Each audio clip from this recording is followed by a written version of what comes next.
Kan ni lalpai chia nghe cái tí chín đi hay lo nung lui liam to nu te vang bay đông chi sul nu bo mu ta kom lo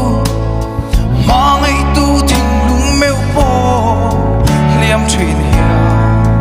hồi sang ba se mangai tu sual kai min nar phal ve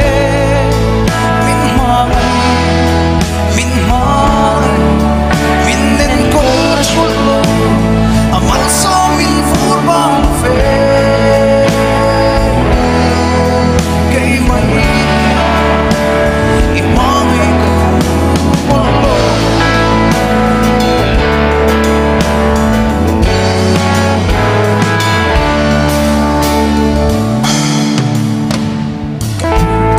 kadai pelten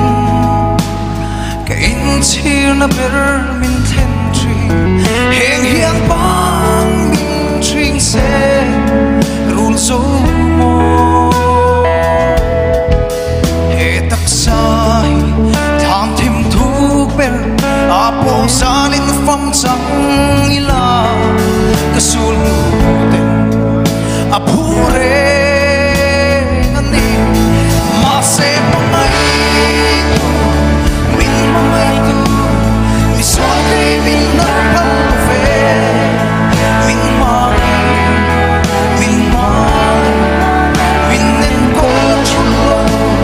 amal so min fur bang ve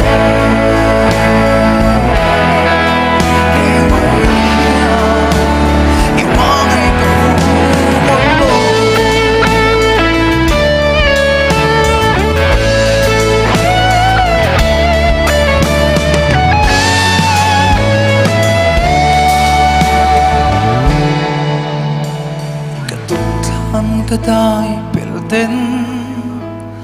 ka in chir na ber min then tri heng hian bang min tring se rul zo mo he tak sai thang thim thu ber apo salin phong chang ila sul nu ten apure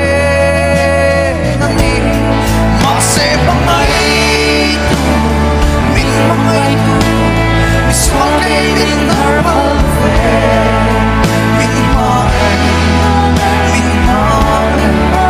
min nen ko chul lo amal so min fur bang ve kai mon hia i mangai ko hu lo o min mangai tu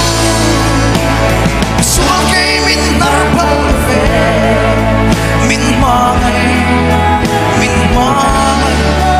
min nen ko chul lo amal so min fur bang ve kai mai i mangai ko hu lo o min mangai tu mi sual ke min nar phal ve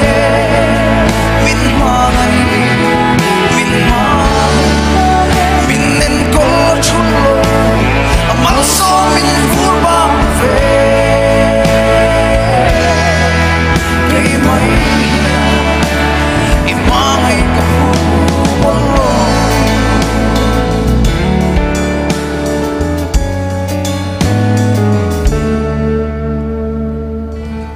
lo paro pi perro se